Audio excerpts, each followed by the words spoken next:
사사기 7장 9절에서 25절까지 본문 말씀을 읽었습니다. 오늘 말씀 제목은 승리를 주신 하나님입니다.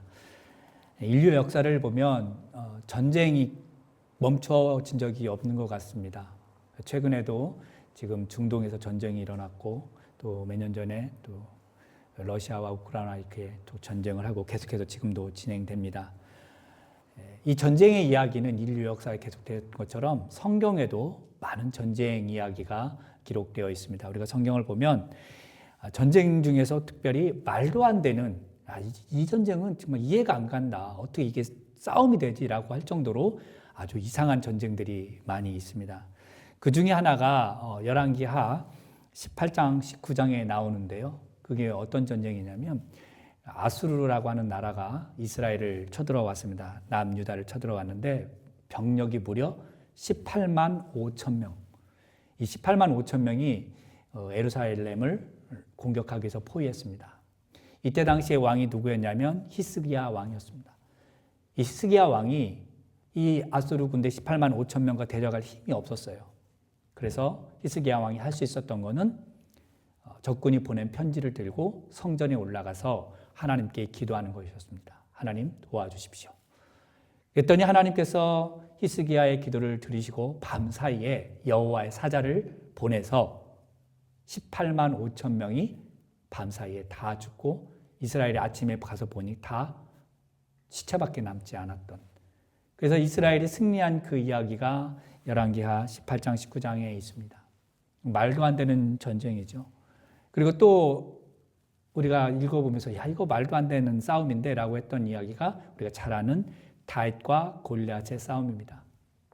이스라엘이 블레셋과 싸울 때에 블레셋의 대표 장수 골리앗이 등장했습니다. 골리앗의 키가 성경에 나온 그 수치를 계산해 보면 거의 3m나 되는 그런 거인이었고 다윗은 어린 소년이었습니다.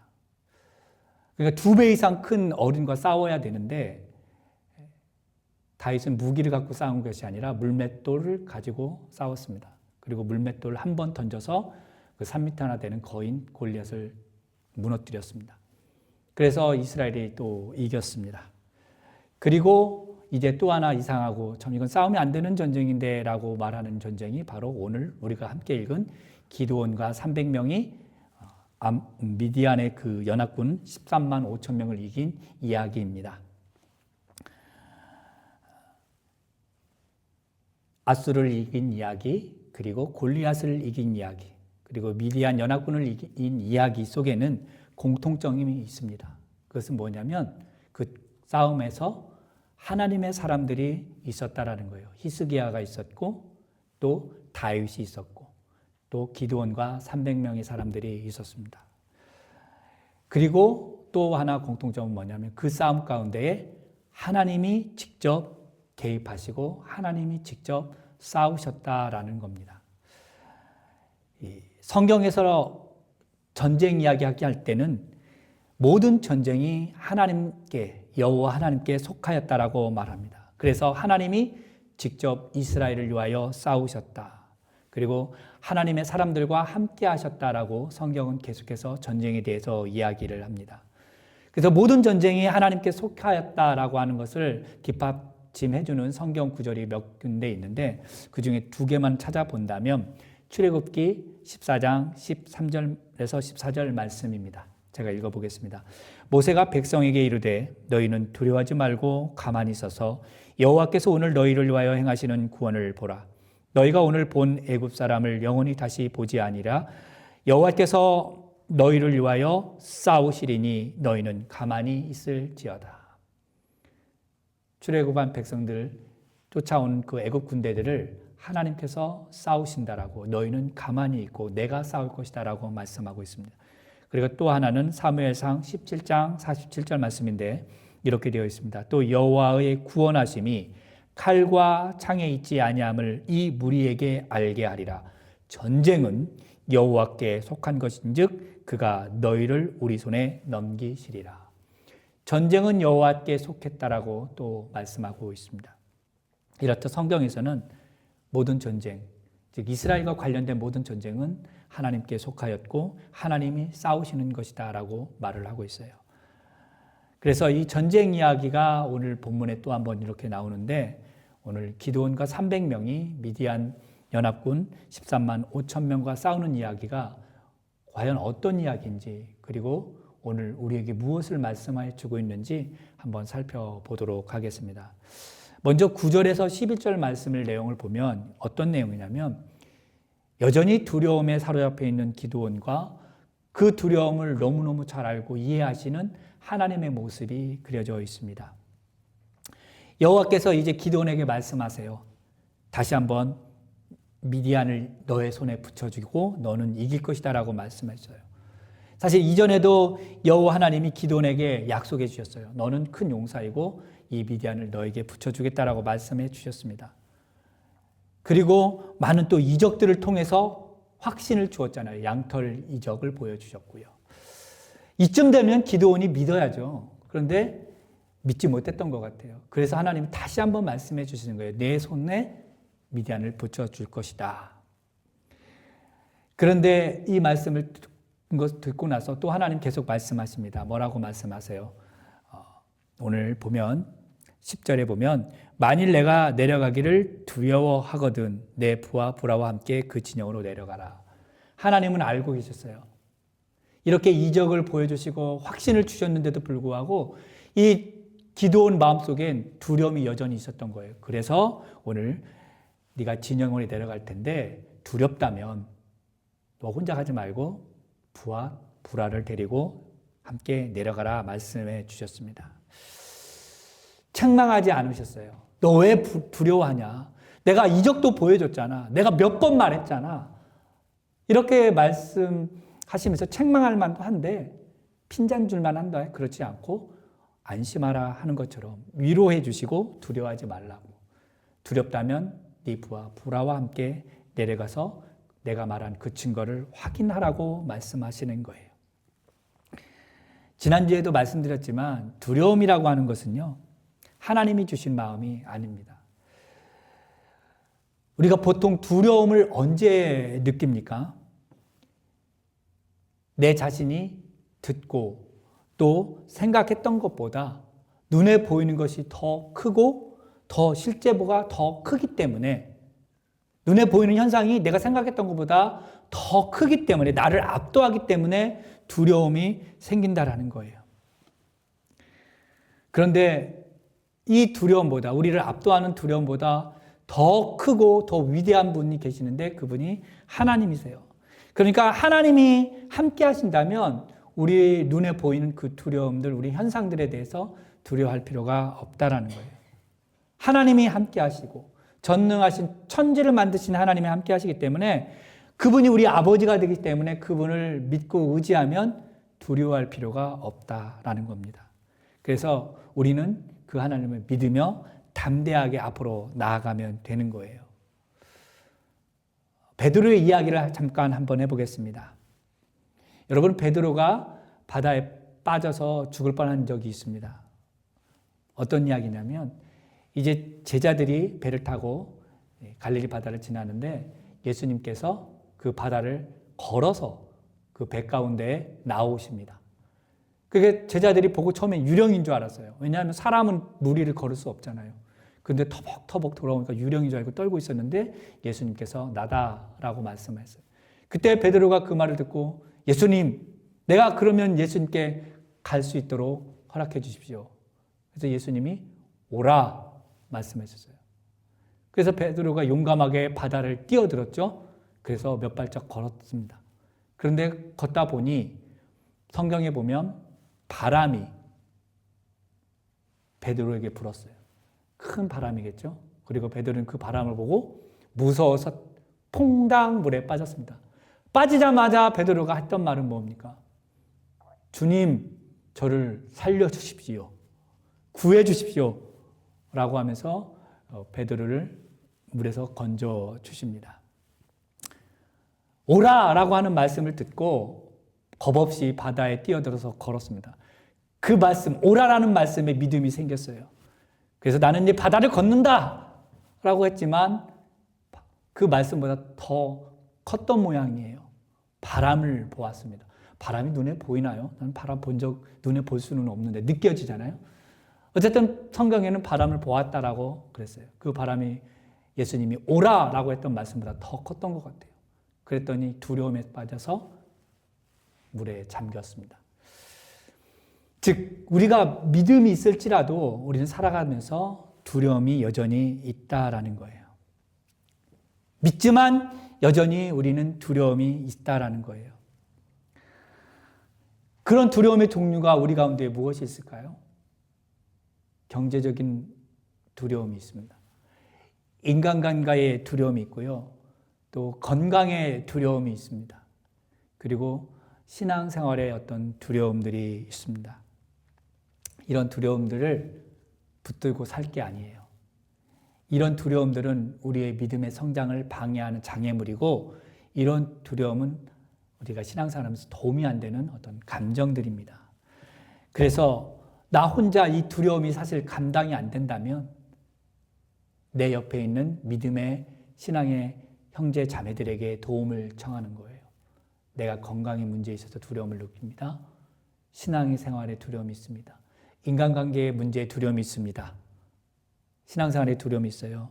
좀 나와 함께 해주시고 나를 위해 기도해 주십시오라고 우리 형제 자매들에게 나의 두려움을 나눌 수 있도록 마치 하나님께서 그 두려움을 떨고 있는 기드온에게 네가 두렵다면 네 부하 브라와 함께 가라라고 했던 것처럼 나 혼자 두려움을 끙끙 앓고 하는 것이 아니라 내 동료, 내 형제 자매들에게 믿음의 형제 자매들에게 이렇게 말을 하며 도움을 요청을 해야 되는 거예요.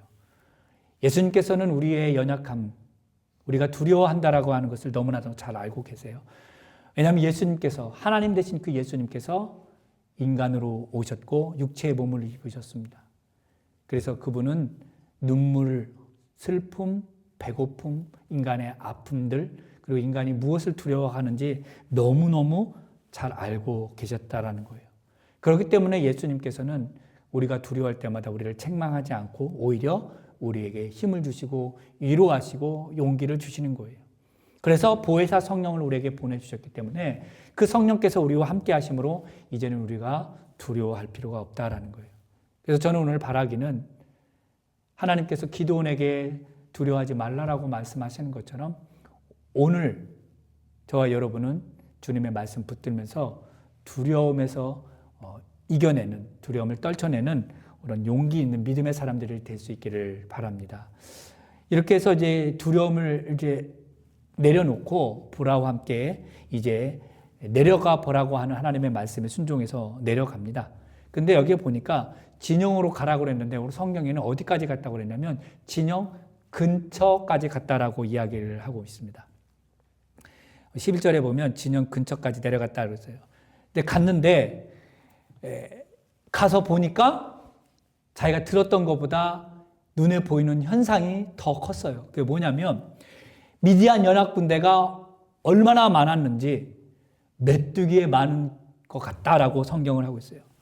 메뚜기 떼가 엄청나게 많은 것처럼 미디안 연합군이 그렇게 많았고 또 낙타의 수가 해변의 모래와 같이 많았다라고 하는 것이 눈에 들어왔습니다.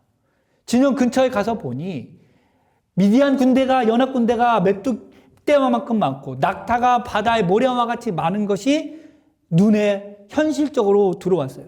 그러니까 그것이 들어오니까 역시 두려웠죠. 그러나 하나님께서 말씀하셨으니까 옆에 불화도 있고 해서 일단은 내려가서 그때 마침 꿈 이야기를 듣게 되는 겁니다. 13절, 14절에 보겠는데 거기에 뭐라고 되어 있습니까? 미디안 어떤 사람이 꿈 이야기를 합니다. 보리떡 한 덩어리가 굴러와서 미디안의 장막을 쓰러뜨리는 꿈 이야기를 합니다. 그랬더니 그 꿈 이야기를 들었던 그 옆에 있던 다른 미디안 사람들이 그 꿈을 해석해 줍니다. 그것은 하나님께서 기드온에게 미디안을 붙여주셨다. 그래서 이스라엘이 이길 거다라고 하는 꿈 이야기를 해줍니다. 우리말에 꿈보다 해몽이 좋다라는 말이 있어요. 자, 적군입니다. 적군이 꿈 이야기를 하면서 자기들이 꿈 이야기하고 꿈 해석을 합니다. 근데 이것을 누가 듣고 있어요? 기드온과 그 부하 브라가 듣고 있습니다. 자, 그 꿈을 듣고 나서 됐다. 하나님 말씀이 확실하구나. 라고 믿음이 생겼고 오늘 성경에 보면 그 말을 듣고서 15절에 기드온이 뭐라고 그럽니까? 기드온이 그 꿈과 해몽하는 말을 듣고 뭐 했다고요? 경배하였다 그랬습니다. 누구에게 경배했을까요? 하나님께 경배했겠죠. 하나님 말씀이 확실하군요. 이제는 내가 두렵지 않습니다. 이렇게 미디안 적들이 자기 입으로 꿈을 꾸고 그것을 해석하는데 하나님께서 기드온 칼에 미디안을 붙여주셨다라고 말을 하니 이제 나는 확신이 생겼습니다 하고 다시 그 300명 있는 데로 돌아와서 준비를 시킵니다. 자, 여러분 한번 꿈 이야기 다시 한번 이야기를 해볼게요. 자, 보리떡 한 덩어리. 자, 보리떡 한 덩어리 크기가 얼마나인지 저는 모르겠어요. 본 적이 없으니까. 그런데 이 보리떡 한 덩어리는 무엇을 상징하느냐? 이스라엘을 상징한다는 거예요. 그리고 장막은요? 미디안을 상징해요. 왜 그러느냐? 이 보리라고 하는 것은 뭐냐면 농사 짓는 거잖아요. 즉 정착한 사람들이 땅에 정착한 사람들이 농사를 지어서 그를 추수해서 곡식을 얻어서 그를 떡을 만들어 먹습니다. 즉 이스라엘 민족은 이제 광야 40년을 지나서 약속의 땅 그 젖과 꿀이 흐르는 가나안 땅에 들어와 정착하게 살았잖아요. 그래서 정착한 이스라엘을 상징하는 거고 장막은 뭐냐? 미디안 사람들은 유목민족이에요. 낙타와 말을 타고서 가축들을 기르는 유목민. 그래서 유목민들은 가는 곳마다 무엇을 만들어요? 텐트, 장막을 만듭니다. 그러니까 이거는 보리떡과 장막의 싸움인데 결국 보리떡이 이긴다. 그런데 보리떡도 여러 덩이도 아니고 한 덩어리라는 거예요. 꿈이라고 하지만 저는 이야기 보면서 보리떡 한 덩이가 얼마나 크고 얼마나 무겁고 얼마나 힘이 있길래 장막을 무너뜨려? 라는 생각을 해보았습니다. 보리떡 우리가 생각했을 때 그냥 보잘것없고 평범하고 연약한 겁니다. 장막도 사실은 인간이 거기에서 거주하기 때문에 허술하게 짓지 않습니다. 지지대를 세우고 튼튼하게 바람막이를 하면서 장막을 세워요. 그런데 이 연약했던 보리떡이 굴러와서 장막을 무너뜨린다? 이해가 되지 않습니다. 근데 꿈이니까 그럴 수도 있죠. 그런데 우리가 성경이 잘 아는 복음서에 보면 이런 이야기가 있죠. 마치 예수님 앞에 한 소년이 보리떡 5개, 물고기 2마리를 가져왔을 때 이야기를 생각해 보세요. 소년입니다. 소년이 먹는 도시락 보리떡 5개가 얼마나 컸겠어요? 아마 주먹만한 거, 주먹보다 더 작을 수도 있겠죠? 그 5개하고 물고기 2마리를 보잘것없는 그것을 예수님께 내어드리니까 예수님 손에 들리고 예수님 그것을 축사하고 나누어 주니까 몇 명이 먹었다고요? 5,000명이 먹었다라고 성경은 말하고 있어요. 그리고 12광주리가 남았다라고. 너무나도 유명한 이야기입니다. 보잘것없고 연약했던 그 보리떡이 주님의 손에 붙들림만 되면 그렇게 큰일이라는 것처럼 오늘 성경에도 보리떡 한 덩어리가 굴러 들어와서 장막을 무너뜨리는 것은 결국 그 꿈 해몽을 한 사람, 하나님께서 미디안을 기드온의 칼에 붙이셨다라고 하는 하나님께서, 이것이 중요한 거예요. 하나님께서 하셨다. 즉 300명이 기드온을 포함한 이 300명이 메뚜기 때와 같은 23만 5천 명이 되는 연합군을 이길 수 있는 것, 싸울 수 있는 것은 하나님께서 하셨기 때문입니다.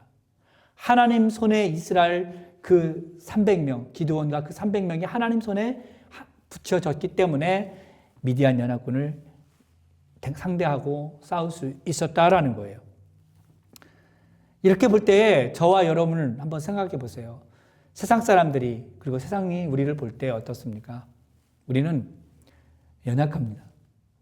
권력도 없고요. 돈도 많이 없고요. 그냥 평범하게 살아가는 소시민들입니다. 그런데요, 하나님 눈에 보시기에는 우리가 지극히 평범한 사람들이 아니라는 거예요. 우리는 왕 같은 사람들입니다. 그리고 세상을 밝힐 수 있는, 세상을 변화시키는 그런 능력의 사람들.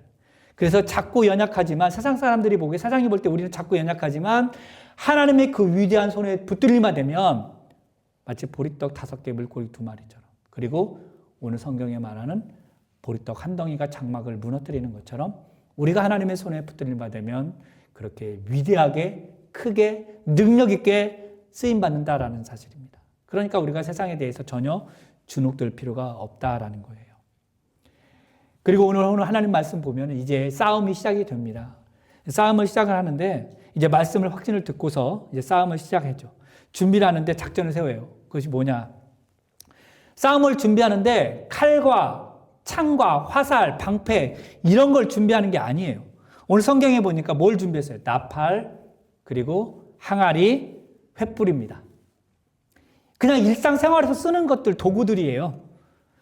이걸 가지고 전쟁에 나와 싸운다? 말도 안 되는 거죠. 그런데 어쨌든 그래요. 하나님께서 함께 하시니까 쓰시겠지라고 하는데 오늘 싸움을 할 때 구호를 외칩니다. 이기자! 싸우자! 나가자! 뭐 이런 구호 있잖아요. 그런데 오늘 18절, 20절 보면 기드온이 그 300명에게 구호를 가르쳐줘요. 18절에는 어떤 구호를 가르쳐줍니까? 여호와를 위하라. 기드온을 위하라. 우리 다 같이 한번 따라해볼까? 자, 300명. 자, 따라해. 여호와를 위하라. 기드온을 위하라. 300명이 소리를 치겠죠. 우와! 그리고 20절에는 뭐라고요? 여호와와 기드온의 칼이라. 이런 구호를 외치며 나가는 거예요. 이상합니다. 구호가 이상합니다. 지금 이 싸움은요, 누구를 위한 싸움이고 누구의 싸움입니까? 여호와 하나님을 위한 싸움이에요. 그러니까 여호와를 위하라, 기드온을 위하라가 아니라 여호와를 위하라. 그리고 사실은 이스라엘을 구원하기 위한 싸움이잖아요. 그러니까 기드온을 빼고 이스라엘을 위하여 이렇게 구호하는 게 일반적인데 거기에 기드온이라고 하는 자기의 이름을 살짝 넣습니다. 아마 300명은 이야기를 들을 때 우리의 리더는, 우리의 장군은 기드온이니까 그냥 아무 생각 없이 이것을 따라 했을 거예요. 그 중에서 누가 한 사람, 아이, 기드온, 우리가 하나님을 위하여 싸우는 거 맞고 우리 민족을 위하여 싸우는 거 맞는데 왜 기드온 당신을 위하여 싸우라고 그래? 라고 불평하는 사람이 거기에는 한 명도 없었어요. 일단 전쟁을 해야 되니까. 여기에 기드온이 이름이 들어갔다는 것에 우리는 좀 생각을 해봐야 돼요. 이것은 뭐냐면 기드온의 심정을 우리가 알 수는 없지만 기드온의 이름이 들어간 것은 은근슬쩍 자기를 내세우는, 자기를 자랑하는, 나를 좀 인정해달라고 하는 교만한 마음이 은근슬쩍 깔려있는 말이라는 거예요. 여러분, 기드온은 사사였습니다. 그렇죠? 그렇기 때문에 사사는 하나님 말씀에 순종하고 겸손해야 되는 거예요. 그리고 이스라엘 사람들의 본이 되어야 되기 때문에 정직해야 돼요. 그리고 사사이기 때문에 하나님 중심의 삶을 살아야 돼요. 내 중심이 아니라 하나님 중심. 그런데 하나님께서 말씀하셨을 때 사사임에도 불구하고 그는 믿음이 없었어요. 기적을 요구하고 연합군 앞에서, 그 미디안의 연합군 앞에서 300명밖에 남지 않았던 자신을 보면서 두려웠던 사람이에요. 하나님이 몇 번이나 말씀해 주셨는데 그것을 확신이 없다가 오늘 성경 아까 봤지만 하나님이 말씀하신 걸 잘 못 믿고 미디안 사람들, 적군이 말한 말, 그리고 적군이 말한 그 꿈과 그 해몽의 말을 듣고 하나님 말이 아니라 적군이 꾼 꿈 이야기와 그 해몽의 말을 듣고 확신이 들었던, 그렇게 연약했던 기드온이었어요.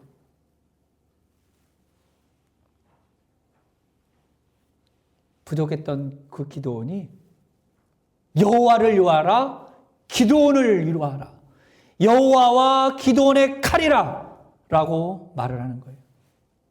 은연중에 자신을 드러내는 그 말을 하고 있는 거예요. 믿음이 없었던 사람, 연약했던 사람, 부족했던 사람이 갑자기 이제 승리 확신이 드니까 자기를 은근슬쩍 드러내는 그런 모습이 드러난다라는 거예요. 교만은, 자기를 은근슬쩍 드러내는 것은 나도 모르게 일어나는 거예요. 이 은근슬쩍 드러나는 이 교만과 자기를 드러내는 이 모습이 기드온의 후반의 삶, 이 싸움이 끝나고 나서 그것이 이제 서서히 드러나는 거예요. 자, 그래서 여기에 여호와를 위하라, 기드온을 위하라, 여호와와 기드온의 칼이라 라고 했던 이 말, 이 대사 속에는 어떤 복선이 깔려 있어요. 이 복선이 무엇이냐면 어떤 TV나 드라마나 영화나 어떤 소설책에 어떤 대사나 그 장면이 나중에 중요한 사건이 되는 어떤 계기가 되는 것을, 그리고 반전을 보여주는, 미리 슬며시 암수해 주는 것을 복선이라고 하는데, 이 기드온의 그 말이 여호와를 위하라, 기드온을 위하라, 여호와의 칼이라, 기드온의 칼이라고 했던 이 말이 나중에 반전을 일으키는 복선 역할을 한다라는 거예요. 그래서 기드온이 나중에는 자신을 드러나고 자기 몫을 챙기고, 심지어는 자기 아들을 이름을 아비멜렉이라고도 하고, 또 그 아비멜렉이 이스라엘의 왕이 되려고 하는 그런 모습들을 보여주고 있는 거예요. 이것은 이제 8장 이후에 우리가 또 찾아보겠습니다. 여러분, 혹시 우리도, 저와 여러분도 교회 안에서, 또 여러분의 어떤 직장에서, 여러분의 어떤 모임에서 은근슬쩍 나를 드러내는 일이 없는지 한번 살펴보셔야 돼요.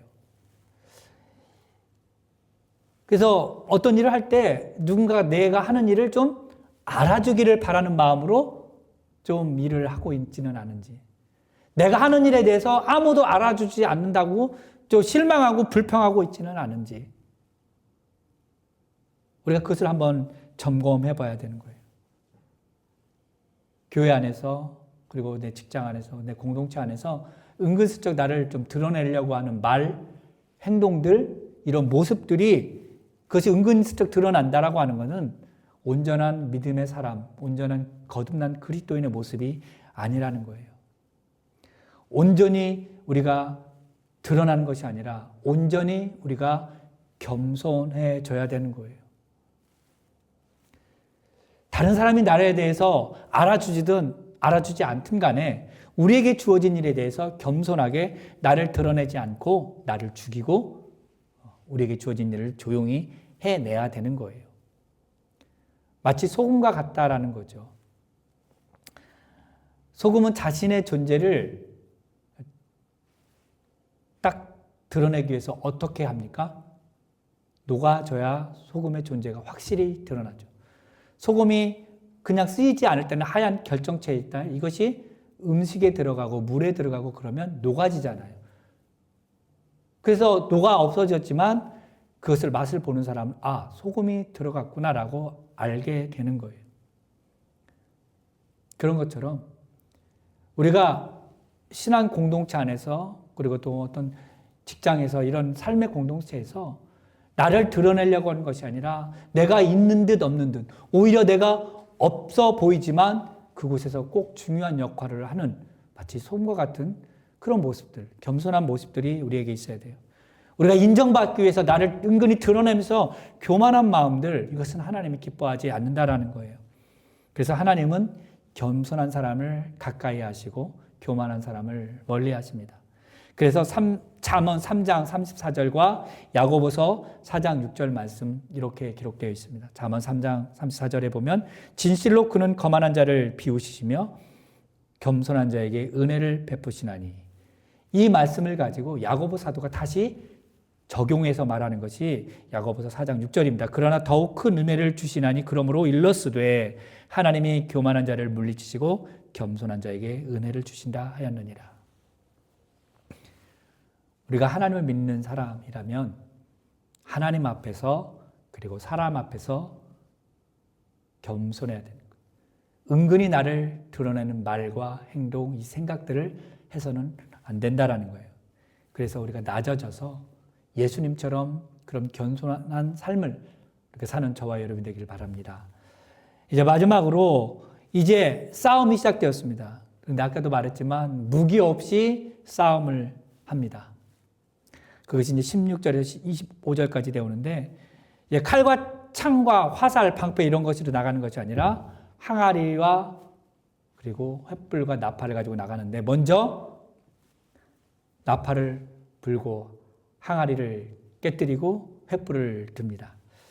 자, 항아리 속에 횃불을 놓고 나서 항아리를 300개가 깨집니다. 자, 항아리 깨지는 소리 여러분 들어보셨습니까? 자주 듣는 일은 아니지만 깨지는 소리가 엄청 큽니다. 그냥 일반 그릇 깨지는 거하고 다르겠죠. 300개가 동시에 깨진다. 얼마나 컸겠어요. 그리고 나팔을 붑니다. 처음에 100개가 먼저 불리고 그 다음에 나머지 200개. 즉 300개 나팔 소리가 동시에 불린다고 생각해 보십시오. 근데 이때가 언제라고 했어요? 오늘 보니까 이경 초에 그랬습니다. 이경이라고 하는 것은 뭐냐면 유대인의 시각으로 유대인은 저녁을 이렇게 나누는데 1경, 2경, 3경 이렇게 나면서 아마도 이경 초가 10시에서 11시 사이 요즘쯤 되는 거예요. 그러니까 사람들이 막 잠들 때, 그 미디안 연합군들이 막 잠들 때, 그리고 오늘 이제 파수꾼이 막 교체하는 그 시간, 그때에 항아리가 깨지고 나팔을 부르니까 자다가 너무너무 시끄럽고 혼란스럽잖아요. 아마 낙타들이 아마 더 놀라가지고 아마 막 완전히 막 우왕좌왕하면서 난리를 쳤겠죠. 사람들이 이게 무슨 소리야? 적군이 쳐들어왔나 하면서 밤에 허둥지둥 나오고 밖에 나가보니까 횃불이 보여요. 적군이 쳐들어왔나 하다 보니까 그들이 서로 우왕좌왕하면서 서로 치고받고 싸웁니다. 하나님께서 그렇게 말씀하셨어요. 혼란스러운 가운데에 그 미디안끼리 자기들이 싸우게 됩니다. 근데 이스라엘 백성들은 오늘 성경이 뭐라고 그랬어요? 이스라엘 사람들은 21절에 각기 제자리에 서서 그 진영을 에워쌌다고 그랬습니다. 싸우지 않고요. 그 진영을 에워쌌어요. 300명이. 그런데 거기에 있는 사람들이 300명이 나팔을 불 때 여호와께서 그 온 진영에 친구끼리 칼로 치게 하셨다. 여호와께서 친구끼리 자기들끼리 칼로 치고 싸우게 만드신 거예요. 그리고 치고 막 싸우고 이제 도망가기 시작한 거죠. 이스라엘 백성들 300명은 거기에 제자리에 서서 그것을 지켜보았습니다. 그리고 나서 이제 싸우고 이제 막 도망가는 것을 보고 나서 이스라엘 사람들을 이제 소식이 전해지고 거기에서 부름을 받아서 연합군을 쫓아가서 추격하며 싸웁니다. 거기에서 이제 보니까 오늘 납달리와 아셀과 므낫세에서 또 부름받은 사람들이 미디안을 이제 추격해서 이제 싸워 나가고 다 죽이기 시작을 합니다. 그리고 에브람 온 지파 사람들을 불러서 거기서 니네가 요단강에서 그 나루터에서 지켜서 거기 도망하는 사람들을 잡아서 죽여라라고 했습니다. 자, 그리고 거기에서 보니까 이제 나루터에서 누구를 잡아 죽입니까? 25절 보십시오. 또 미디안의 두 방백 오렙과 스웹을 사로잡아 오렙은 오렙 바위에서 죽이고 스웹은 스웹 포도주 틀에서 죽이고 미디안을 추격하였고 오렙과 스웹의 머리를 요단강 건너편 기드온에게 가져왔더라. 모든 사람들이 다 전멸되기 시작했습니다. 그래서 여기서 보면 칼이나 방패나 활로 싸우지 않았어요. 그냥 그 사람들은 기드온과 300명은 그 자리에서 서서 그것을 광경을 지켜보았습니다. 하나님이 함께 하셔서 이기게 하셨어요. 즉 하나님께서 함께 하시는 전쟁은 지난번에도 말씀하셨지만 수의 숫자가 많고 적음이 문제가 아니라는 거예요. 어떤 무기를 사용하느냐, 최신 무기를 사용하느냐가 문제가 되지 않습니다. 하나님을 전적으로 신뢰하느냐, 신뢰하지 않느냐의 그 싸움이라는 거예요. 하나님이 함께 하신다는 것을 믿고 나아가서 싸우는 거예요. 그래서 기드온과 300명은 무기를 갖고 싸우지 않고 항아리와 횃불과 나팔을 가지고 싸웠다라는 거예요. 그리고 하나님께서 하셨다라는 거죠. 이스라엘이 승리하는 순간입니다. 여기 전쟁 이야기를 좀 해본다면 지금 유럽과 중동에서 전쟁이 일어나고 있고 많은 사람들이 죽습니다. 그러면 우리는 여기 지금 이렇게 평화롭게 살고 있지만 그럼 우리에게는 전쟁이 없느냐? 분명히 성경에서 말합니다. 우리에게도 전쟁이 있다라고. 그 전쟁은 눈에 보이지 않는 전쟁, 영적 전쟁입니다. 오히려 눈에 보이는 물리적이고 육체적인 그런 전쟁보다 더 치열하게 지금 전쟁이 이루어지고 있어요. 우리가 단지 피부로 느끼지 못할 뿐입니다. 눈으로 볼 수 없기 때문에 그렇습니다. 에베소서 6장 12절 말씀 보면 이렇게 되어 있어요. 우리의 싸움은 혈과 육에 상대하는 것이 아니라 통치자들과 권세들과 이 어두움의 세상의 주관자들과 하늘에 있는 악의 영들을 상대하는 것이다. 우리의 싸움은, 우리의 씨름은 영의 싸움이라는 거예요. 최신 무기로, 핵무기로 싸우는 것이 아니라 영의 싸움이라는 거예요. 이 영적 전쟁에서 우리가 승리하는 길은 에베소에 나오는 대로 하나님의 전신갑주를 입는 것인데 제일 중요한 건 뭐냐면 하나님이 우리와 함께 하시는 겁니다. 마귀의 세력 그리고 세상의 세력들이 현실적으로는 엄청 크게 보입니다. 우리가 생각했던 것보다 더 크고 우리를 무섭게 합니다. 그런 두려움이 우리에게 엄습해 올지라도 우리는 그것보다 더 크고 위대하신 하나님이 계신다는 것을 우리가 믿고 나가면 영적 전쟁에서 승리할 수가 있습니다. 이제 말씀을 정리하겠습니다. 우리는 예수 그리스도로 말미암아 거듭난 하나님의 백성입니다. 하나님을 믿는다고 해서 우리가 살아가면서 전혀 두려움이 없는 것은 아니에요. 두려움은 여전히 우리들이 삶 가운데 나타납니다. 그래서 두려워한다고 해서 하나님이 그렇다고 해서 책망하거나 우리를 뭐라고 하지 않습니다. 오히려 우리를 긍휼히 여겨주시고 그 두려움을 이길 수 있도록 성령께서 은혜를 주신다는 거예요. 하나님의 방법으로 그 두려움에서 이길 수 있도록 해주신다는 거예요.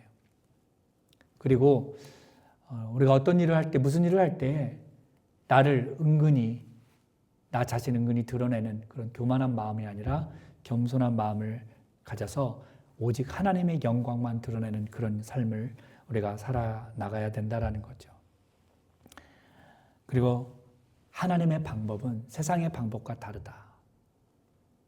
보통 전쟁은 무기를 갖고 싸워야 되지만 하나님은 무기를 갖고 싸우는 것이 아니라 하나님의 방법으로 하나님께서 친히 싸우신다는 거예요. 나에게 맡겨진 어떤 문제들, 이것을 내 경험과 내 지식으로 싸우는 것이 아니라 하나님의 방법으로 하나님께서 인도하시는 대로 하나님이 함께 하시며 그 싸움을 나아가서 승리를 하게 된다는 거예요. 우리 모두가 오늘 기드온과 300명이 그 미디안 연합군을 이기는 것처럼 그 순간을 우리가 생각하면서 우리도 동일하게 하나님이 싸우시는 싸움, 하나님이 나와 함께 하신다는 거. 그 싸움 속에서 내가 겸손해야 하고 하나님께서 나의 두려움을 아시고 그것을 이기게 하신다는 것을 우리가 믿고 나갈 때 우리가 승리하는 그런 경험들을 할 줄 믿습니다. 이것을 경험하는 저와 여러분이 될 수 있기를 주님의 이름으로 축복합니다. 기도하겠습니다.